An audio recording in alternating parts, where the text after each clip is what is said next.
Hi, Miss Reese. I'm Amber Alsup. I'm an intern at the Carl Perkins Center. How are you today? I'm doing good. Is it okay if I call you Lydia? Yeah, that's fine. Is that what you go by? Yeah. Okay. Did you find it hard to get here? No, I had a hard time finding a parking place, but everything's fine. Yeah, I think everybody does.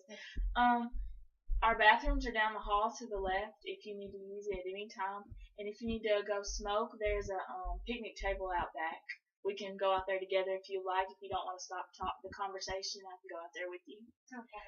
I'm going to talk to you a little bit about our confidentiality rules. Anything that goes between me and you, it doesn't leave this room unless what you say can harm, you're threatening harming somebody else, or I'm concerned that you might be trying to harm yourself, because we don't want anybody to get hurt in this situation. Okay. Also, you have access to your files at any time. So if you want me to bring your file, you can look at anything I've written, your progress, or anything at all. If you want to know, I can always bring your file at any time. Today you told me on the phone that you're having trouble with your daughter. Yeah. So at the Carl Perkins Center we do parenting classes, and I know you said you were really interested in that. And it's a 12 lesson parenting program, and we do about 2 lessons a session, and it flies right through. It's about 6 weeks, and Is it for me or is it for my daughter? it's for you. It's Okay. parenting. Okay. So do you have any questions? Is it going to cost anything? No. The Carl Perkins Center is nonprofit, so we work solely off of fundraisers and grants and things like that. So you don't have to pay for anything. Okay. So why don't you tell me a little bit about why you're here today? Well, I'm a widow. I've been a widow for 10 years. Oh, I'm sorry to hear that. Well, thank you.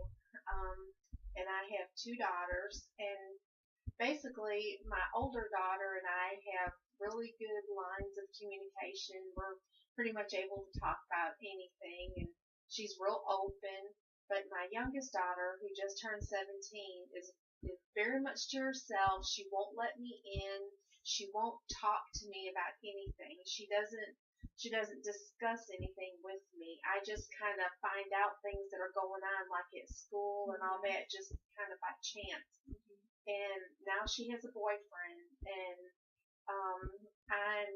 it just really makes me nervous because she doesn't talk to me about anything. I mean, I could ask her, "How was your day at school?" and she'll say, "Fine," and I'm not going to get any more out of her than that. And it just worries me because this boy kind of has a reputation, and it just makes me nervous because my daughter, even though she thinks she's grown, she is really naive. I mean, I could see where she could easily be talked into, doing something that maybe she shouldn't be doing. Now, what's your daughter's name? Lindsay. And what's your older daughter's name? Amber. Oh, she's got the same name as you. Yeah. Isn't that a coincidence? Well, as you know, teenagers are very hormonal, and it's hard to, figure them out a lot of times. And just because one of your daughters is one way, doesn't mean that the other one is going to be the exact same. And that's what a lot of parents struggle with, is they have one kid, and they're one way, and they expect it from the other, and it's completely different. Right. But do you have any other problems? Well, of course, because I'm a widow, I struggle financially. I mean, I do get Social Security from the government, but I've been at my job for 20 years. Where do you work? I work for Regional Home Care in Dyersburg, and I'm only just now making $13 an hour, and I have a house payment and just a regular household bills, and I have several credit cards and a car payment, and so it's really a struggle to make ends meet. And then with a teenage daughter, they're always wanting something or needing something. Sometimes they don't want it; they actually, have needs. And she's also involved in 3 sports. So we're looking at uniforms. She's on the dance team, so we have, dance costumes That'd and be shoes. expensive. Right. And there's, I struggle financially, and because I'm a widow, also a lot of it stems from, being by myself. Like I feel like I don't have anybody to talk to. I can talk to my kids, but it's not like having an adult to talk to that maybe can understand or just kind of sometimes give me a shoulder to cry on or whatever. I don't feel like I have that. So you're kind of overwhelmed. You feel overwhelmed because Yes. you have to deal with all these things by yourself a lot of the time. And I also have a lot of stress related to my job. My job itself is very busy, and it's very, sometimes the amount of work gets to be overwhelming.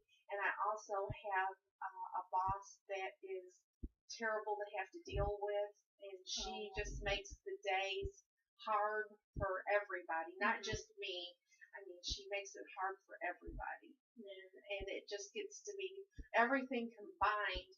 Sometimes I just feel like the walls are closing in, like I just want to stand up and scream or something. That's definitely understandable. You have a lot on your shoulders right now. So right now we've covered your parenting. You want to think about parenting classes, and your stress and your finances. Is there anything else? Not that I can think of. That it basically, a lot of the problem stems from loneliness and maybe just, my problems with my daughter, not knowing exactly how to approach her because she is so different from my older daughter. And it's, sometimes it's confusing to know what's going to work and what's not going to work. Right. So, when you say you feel lonely, do you have any other kind of negative feelings? Do you feel like you ever want to hurt yourself or? No, not really. Sometimes the best thing for me to do is just to cry, because a lot of times I feel like I'd rather just go on and cry it out. If I didn't, sometimes I feel like I would have a stroke if I didn't cry, just to get the emotion out. And I feel better sometimes after I have a good cry. Well, that's good that you have some type of outlet, even if it's not, the most ideal one that you would like to have. Yeah. But it is important to have that, Yeah. and that is a good thing that you have something, so everything doesn't just stay inside the whole time. Yeah. So, out of these problems that you've addressed, what do you think is one of the most important that you feel needs to be, that we need to focus on? The main thing is I've just got to learn I've got to find some way to get my daughter to open up to me and feel like she can talk to me. And I know that kids are not going to tell you everything. Right. But she tells me nothing about her day, nothing. I mean, she won't even tell me like what she had for lunch. I mean, she doesn't talk about anything. When her friends come over, now she'll talk with them, and sometimes I'll be in the living room and they'll be in her bedroom, and I'll hear them in there talking, and I can kind of, and not that I'm eavesdropping, but I can just hear them in there, and I learn things that are going on. Kind of, I hear her talk to them because she'll talk to them, but she doesn't want to talk to me.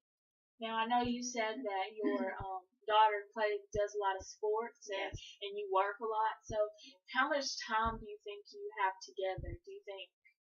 Well, even if we're in the house together at the same time, it's usually I'm in the living room watching TV or doing whatever needs to be done. I might be doing laundry. I might be doing other things. And she's constantly in her room. She hardly ever comes out of her room. And it's not that she's in there with the door closed completely. She usually always has a crack in her room. So like if I need to have a conversation with her, I can go to the door, we can talk.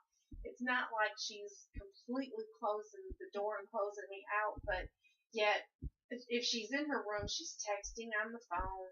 She's not really communicating with me at all. And then like if I go in and I ask her a question, she gets irritated like I've interrupted a conversation she's having with somebody on her phone, like texting or whatever. Sometimes I feel like, and I know that kids all get to that point where they don't mean to, but their friends get to be more important than their parents. Right. And that's normal, But at the same time, now that she has this boyfriend, and like I said, he doesn't really have that great of a reputation around the school and around, the community.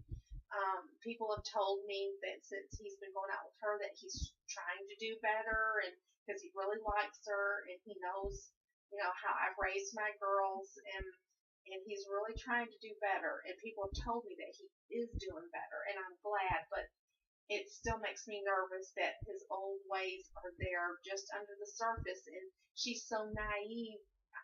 She can just be talked into anything. Now, when you say his reputation and his old ways, what do you mean by that exactly? Well, he just kind of, he comes from a very dysfunctional home.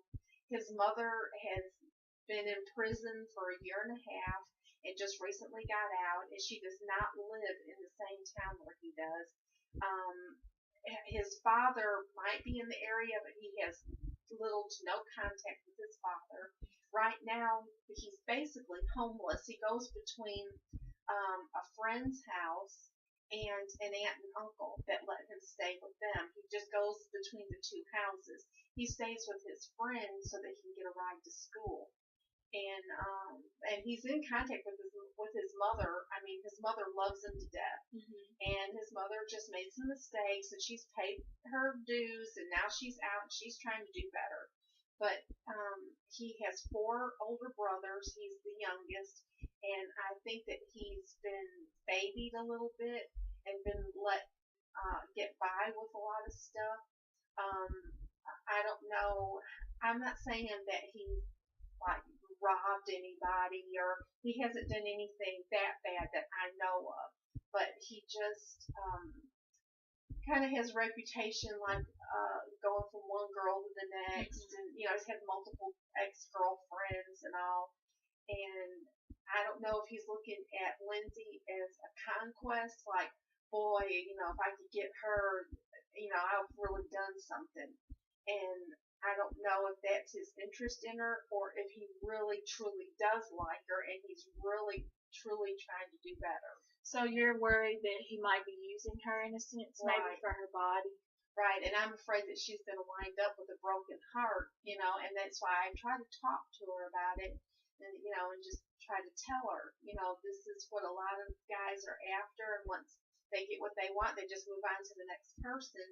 And, I feel like sometimes I'm talking to the wall, or it's going in one ear and out the other, because she has that teenage thing like, oh, that would never happen to me. He would never do that to me.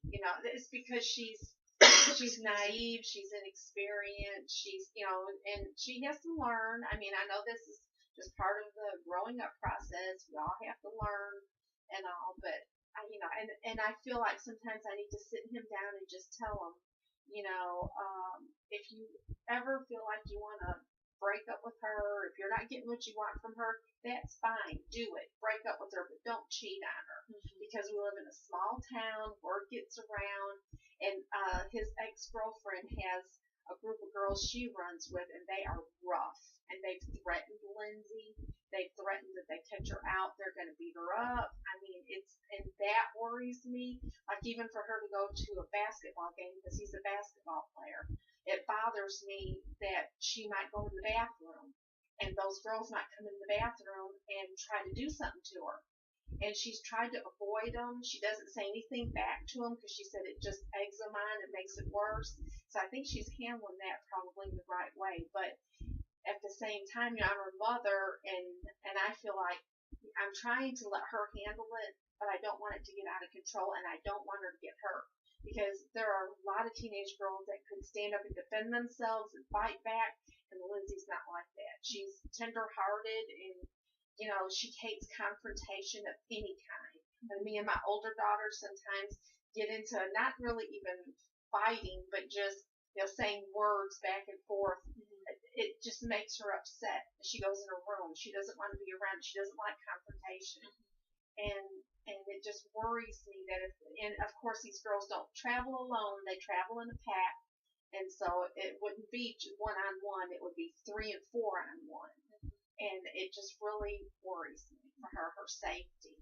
So you're feeling scared because you can't always be where Lindsay is all the time, and you can't always protect her at Right. all times. Right. And I have to let her go to school, and I can't sit next to her, and I have to just pray for her and hope for the best and hope they leave her alone, and hope that the people at the school, are aware that, like, if something were to happen, that they would notice the commotion and somebody would break it up before anybody really got hurt. Because these girls really are rough. They're a rough crowd. Well, you seem very concerned, and that's the way you should be. A lot of parents, aren't near as concerned as you are, and that's really important as a parent to want to have that bond with your daughter and want to be it's good that you're seeking help when you are, so that things don't get worse than it is. Your communication with her and things like that. So as far as your goals, um, with you and Lindsay, what would you like to see long term? From 6 months from now, what would you like to see changed? Well, I'd like for us to be able to spend more time together, actually talking and communicating instead of, me talking and her doing this, texting or whatever. I'd like her undivided attention, and um, that would be, and just to make sure that she's safe from these other girls, and that's something, that I feel like maybe the school can help me out that way, but I'm trying to avoid that because I don't want to make it worse. You know how it is sometimes. Like if I were to go up to the school and get a hold of the principal or assistant principal saying that these girls have been threatening Lindsay, then they get involved. Let's say that they would call those girls' parents in or whatever. Then knowing how those girls are, it's only going to make it worse because then they're going to be out for revenge because they've gotten in trouble from their parents. The parents have been called in, and maybe their parents don't care. I don't know what kind of parents they have. I don't know really anything about them. Right.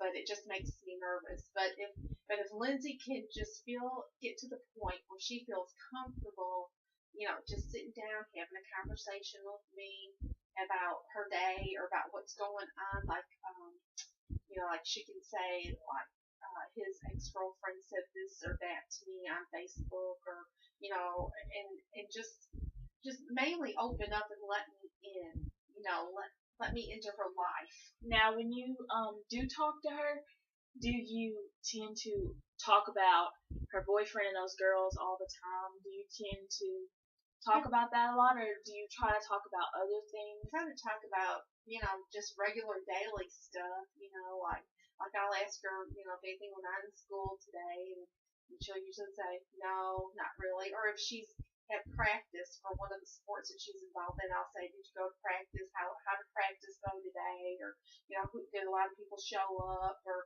I'll ask her something about that. And she's on the dance team, the soccer team, and she runs track. And so I go to every home game. And I try to go to as many away games as I can. I enjoy it. I love seeing her participate, and I'm proud of her, because she really is good at all the things that she does. And but when it's home games, I especially want to go so that I'm there in case something should happen with these other girls. Mama's right there if I need to be. Right. So you are very involved and that's really good. You are a good parent. You sound you are. You're a very good parent. But and I commend you on coming to us for help. But so you said that you want to communicate better with Lindsay, and you said that you don't spend very much time with her when you are home. You're in different rooms. Right. Now, do you guys eat dinner together at the kitchen table, or does she tend to go in her own room? No, most of the time we eat together at the table, even if it's fast food. If we've got something going on, I've got to grab something fast, I'll bring it home, and we'll sit down at the table and usually eat together at the table. Well, that's good, because I know a lot of families these days don't. They sit in front of a TV and nobody speaks. Right. But okay, so as far as your long-term goal with communicating with Lindsay, what do you think you could get? What goal do you think you could try to obtain to get to that? to communicating better with her? Well, I think maybe sometimes she thinks, even though I'm her mom, she thinks I'm being bossy. She thinks that sometimes I feel like I should watch my tone with her because if I come at her a certain way, then she just shuts down. She's just like, I'm not talking about this. We had a big argument in the car last night, and she was, just screaming at me, saying, just take me home. I want out of this car. Like, I was trying to talk to her about her boyfriend situation and all of that, and just telling her that, he's not allowed to be at the house when I'm not there, and, different things, and she just blew up. But then when I thought about it, the things I was saying to her, I did have my voice raised, and if I would have just kept it at a, just at a normal tone of voice, it wouldn't have seemed like I was accusing her. Like she said, they were both in her room the other night, and I let them lay on her bed, but on top of the cover. They can't be under the cover, and they were watching the basketball game. And I kept walking kind of back and forth, and I would glance in there because she has to keep the door open. And then after he left, she was like, "Why did you keep walking back and forth? And you just kept staring at me like you thought I was doing something." And I said, "Well, if you thought I was staring at you, I wasn't doing it on purpose. I was just looking in there." But I did tell her, I said, "I'm your mother, and until you graduate from high school and you go off to college, one thing is for sure, I am going to be looking over your shoulder." Mm-hmm. And I just wanted to make that clear to her that, I want to we have fun together sometimes, we act silly together and all that, but at the same time, I want her to know that, and I told her, I said, "This is my house. I pay the bills here. This is my house. That's your room, but the whole house is mine. Mm-hmm. And it is my right as your mother to walk into your room anytime I want to. Now, if her door's closed, I know she's in there dressing or something, I would never barge into her room. But where the boyfriend is concerned, I feel like it's my right to go in there anytime I feel like I need to." Now, so one of your short-term goals, we could say, is going to be you're going to watch your tone of voice with your daughter when you get into heated arguments. Maybe walk away, maybe walk away from it, count to 10, Yeah. Also, you said that your daughter, she has a lot of friends. Her friends are in her life a lot. Right. So, are they at home a lot? Do you have alone time with her a lot, or are her friends constantly there? Like, she has one friend that is just almost like my third daughter because she's at the house so much, and not necessarily sometimes through the week, but it seems like she's there from Friday night until Sunday night. And because I struggle financially, that also puts an extra burden on me because, let's say if we're going to stop at McDonald's, like let's say that we've gone to Walmart and we're going to stop at McDonald's, I have to pay for an extra person. If there's two people with us, I have to pay for two extra people because I wouldn't expect these kids. I wouldn't say, "Well, if you don't have money, you're not going to eat." That I can't do that. That's not in me to act that way. And so I wind up spending twice as much as I would be spending if it was just me and Lindsay. Mm-hmm. And that was one thing I was trying to tell her last night too. I can't keep feeding the whole neighborhood. Once in a while, if we're ordering pizza and there's three or four people there, that's not a problem. But where you go out to eat to a restaurant, or if we're eating fast food or anything like that, that gets expensive. Mm-hmm. And I just don't have the money to keep doing that. Right.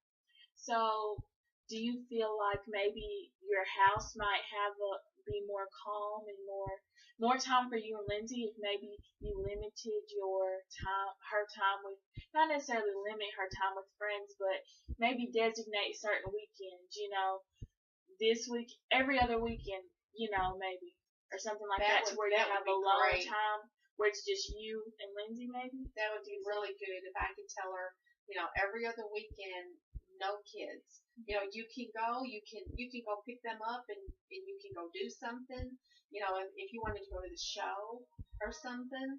But as far as, you being able to, just have people over every weekend, it's just getting to be too much on me. And I just, and I feel like, I don't know if she would spend a lot of time in her room, but if I kind of told her, come out of your room, lay on the couch, and let's talk, or let's watch this show together.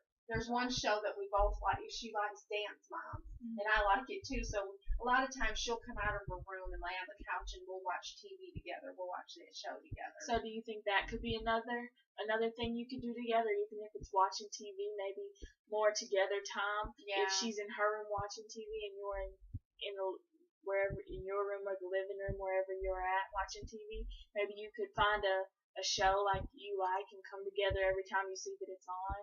Yeah. Or at least we'd be in the same room together. At least we could be commenting about the show, or we would have something in common. That's the thing too. Right. So today you're gonna go home with what? So your long-term goal was gonna be what? I just want her to be comfortable enough to be open with me and to talk to me about anything that's on her mind. I want her to be able to talk to me like she can talk to her best friend. Right. And then our other short-term goals that we discussed, do you remember those? Well, I'm going to watch my tone when I talk to her, and try to limit her friends to every other weekend. I think that would be something really good. I mean, if for no other reason, just for my nerves and for my wallet, right? Give me a break, and just try to be in the same room together. Even if we're watching TV or whatever, at least we're in the same room together. We can communicate with each other. And as far as the whole watching TV together, maybe you could incorporate that into maybe spending 2 hours a night, in the same room. Put a limit on, an actual time frame on it, instead of not necessarily forcing her, but coming to an agreement with her. Lindsay, let's try this, and maybe it'll help our relationship. Talk to her, because she is, a teenager, and she is old enough to understand.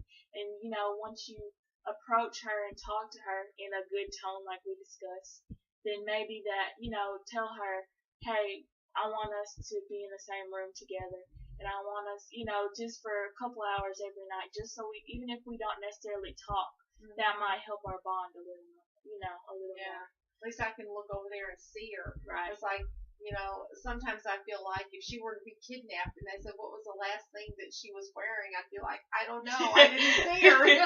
Yeah. So you can work on those things, and we can meet in about 2 weeks maybe. Okay. So then we can have that weekend time to see how that works out. Okay. And skip the every other weekend thing, and then you can come back and we'll see how that works, and then we can figure out something else. Okay, that sounds good. All right. And also for the short term goals, we can. Did you want to do parenting classes? Yeah, I think I really do want to do that. Okay, so we do parenting classes once a week. So on whatever day you want, we can fit our schedule around yours. So what day of the week would you like us to have parenting classes? Probably on Tuesdays. Okay. So I'll see you on Tuesday, and to do the parenting classes, and then in 2 weeks from now we can come back for this to assess our short-term and long-term goals. Okay. Do I need to make an appointment for the parenting class? Oh no, I can take care of it. Oh, what time did you want it? Probably in the afternoon. Like probably somewhere around 2 or 3. Okay. That's fine. Is the 3 okay? Yeah. Okay. Well, I can sign you up, and we'll be here, and you can just come and get our secretary to sign you in, and then we can do that. Okay. Sounds good. Thank you. Thank you. I appreciate it. Cut. No, don't press. Okay. Now we're gonna be doing the assessment where she comes back and I assess her goals, and that's gonna be our next thing. Okay. So it's just gonna come back in.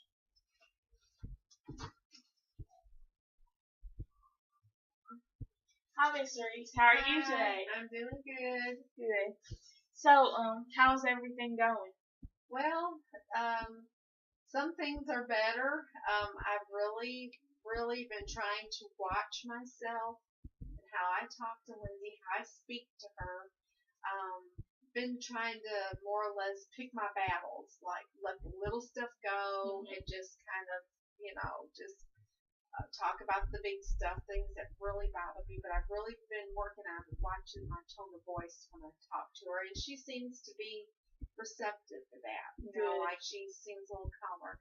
However, when I told her the part about her friends only going to come every other weekend, she did not like that idea at all. Really? But I stuck to my guns and I told her that that's the way that it's going to be.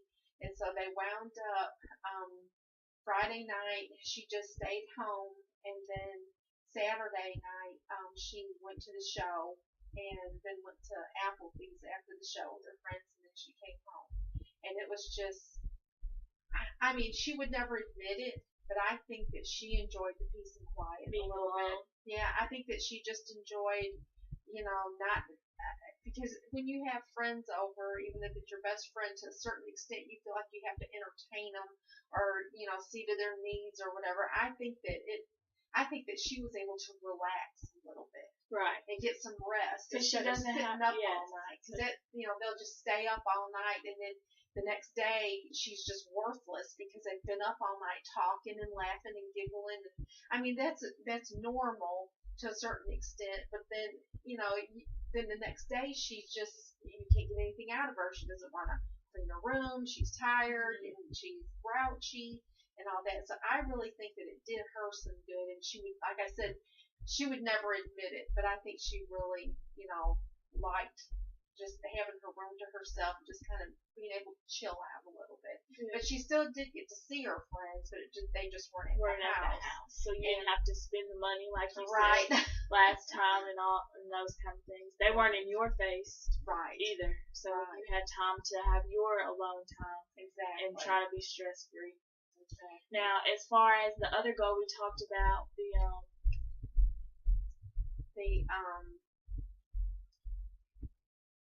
the goal of the long-term goal.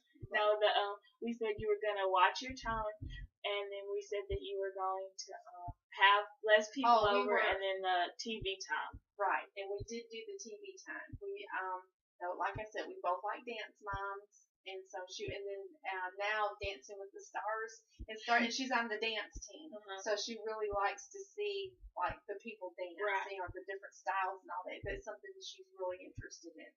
So she's coming out of her room, and I said, if you're watching it in your room, why don't you just come out here and watch it with me? We'll watch it together. Right. And so she did. She did, and we would comment, on the dancing and all of that. So at least we communicated, a little better. It's good to see that you guys are breaking ground.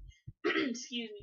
And this is a process. It's not going to just change overnight. It is going to be something that you're going to have to work at, and with the help of, your support system, and then coming here. And are your parenting classes going okay? Or? Yeah, I'm really enjoying it. And it's really helping a lot. I'm getting a lot of good ideas. Good. And so just remember that it is a process, and we are going to get to the finish line. I'm glad that we are seeing progress, and we're going to get there together eventually. Right. So, so do you think that you pretty much met your goals? I feel like I did. Even though she didn't like the idea of her friends not being able to come over, I just held my ground and didn't give in. And that's the main thing. A lot of times, like if I'm not feeling well or if I'm really, really tired, she knows that if she keeps on and keeps on, I'm finally going to give up and just say, the heck with it. I don't care what you do. Just do it. Just do what you want, because sometimes it's easier to do that than it is to argue with her. But she kind of saw that I was not going to budge, and so she backed down and didn't push it too much. And like I said, it wasn't that I cut her off from her friends, but she was able to go and do something with them, but they weren't at my house. And that's what I try to tell her. When you have your friends over, like if they're spending the night, you guys can run around in like shorts and tank tops and be comfortable. I can't sit in my nightgown in my chair. If you have friends over, I feel like I have to stay fully dressed. I don't feel like I can relax in my own house. That's a problem, because I'm stressed out at work. And when I come home from work, that is when I'm needing to take my shoes off, relax a little bit, and be able to just chill out. And she just wasn't understanding that, and so I just told her, I made her kind of see it from my point of view. How would you like it if you came in from school every day and I had people in the house, grown-ups in the house, and you couldn't be comfortable in your own house running around doing things that you do in the house. So I think that maybe she thought about it a little bit, and she was kind of had an aha moment. Right. So just keep on doing what you're doing and keep on trucking, and we're gonna get there, and she'll eventually come around, hopefully. And if she doesn't, if we feel like we're in this, kind of in a standstill, we can come back together and we can, try to figure out new ways to approach it, new short-term goals to get to where you want her to be. Okay, sounds good. All right.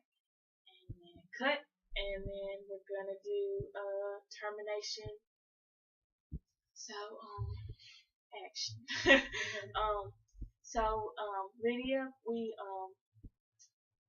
have gotten you to the point where you feel comfortable with Lindsay, and you guys are doing good, and you feel like you can stand your ground. Do you feel that way? Yeah, I mean, I have really, really held to that about the every other weekend thing, and that's just, for me, it's working out great. And I think, I think that she's getting to the point where, since I'm trying to watch how I talk to her, and it's non-confrontational, I think that she's feeling a little more relaxed, and she's feeling a little bit more like she can talk to me about some things. And she has talked to me.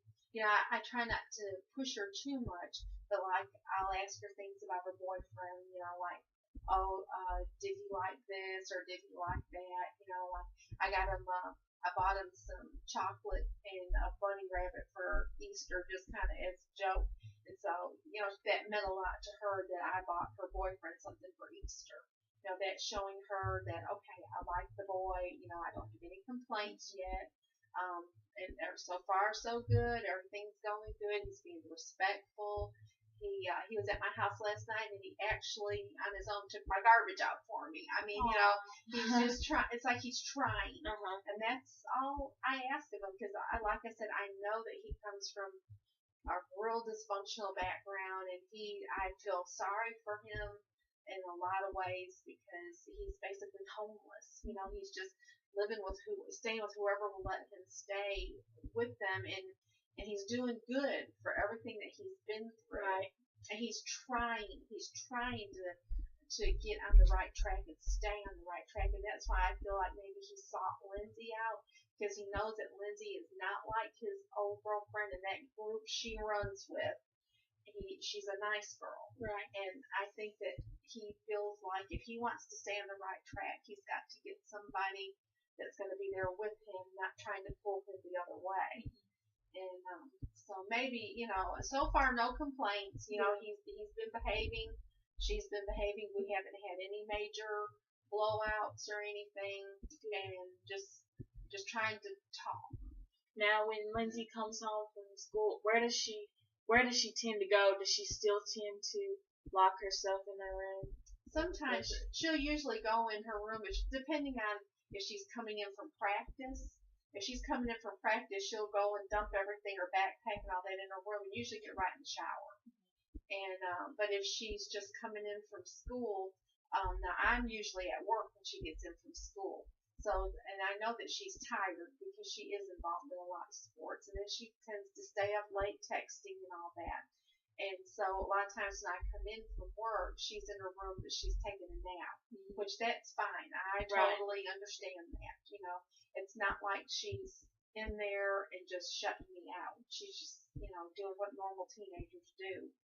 Well, I'm very proud of you and Lindsay too, even though I never really met with her, but I feel like I know her now. And I'm really proud of both of you, and I'm proud of you for sticking to your guns and not giving up, because that's important. That truly does show where a person stands as a parent, because you fought for your communication with your daughter, and I am very proud of you for that. And I have enjoyed being your social worker and helping you with this, and I really am proud of you. Well, thank you, and I really appreciate all the help. All parenting classes definitely helped, and just the suggestions that you gave me and all. I mean, and just being able to talk to somebody about it, that's helped me more than anything. Just being able to talk to somebody that is, like an adult and can maybe understand some of the problems that I'm having. Right. But that's really helped me, and I really appreciate it. You're welcome. And good job. Thank you.